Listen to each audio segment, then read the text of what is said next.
സാധാരണ നമ്മൾ പറയും ഈ വലിയ വലിയ ബിസിനസ്സുകാർ അവരുടെ മക്കളെയൊക്കെ ഇങ്ങനെ വേറെ എന്തെങ്കിലും ജോലിക്ക് ഒരു പേരില്ലാത്ത ജോലികൾക്ക് വിടും. ഹോട്ടൽ മാനേജ്മെന്റ് പഠിക്കാൻ പോവുക, അല്ലെങ്കിൽ ഹോട്ടലിൽ പോയി വർക്ക് ചെയ്യുക. സാറ് മക്കളെ അങ്ങനെ എന്തെങ്കിലുമൊക്കെ ട്രെയിൻ ചെയ്തിട്ടുണ്ടോ?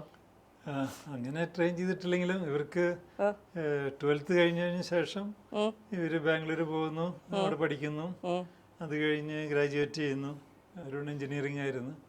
അത് കഴിഞ്ഞ് പോസ്റ്റ് ഗ്രാജുവേഷനിൽ ഓസ്ട്രേലിയയിൽ പോകുന്നു. അപ്പോൾ ലോകപരിചയം കിട്ടട്ടെ, അതായത് കൊച്ചിയിൽ നിന്ന് മാറി കേരളം വിട്ടുപോട്ടെ, അത് കഴിഞ്ഞ് കുറച്ച് കഴിഞ്ഞപ്പോൾ ഇന്ത്യ വിട്ടുപോട്ടെ എന്നുള്ളൊരാഗ്രഹം ഉണ്ടായിരുന്നു.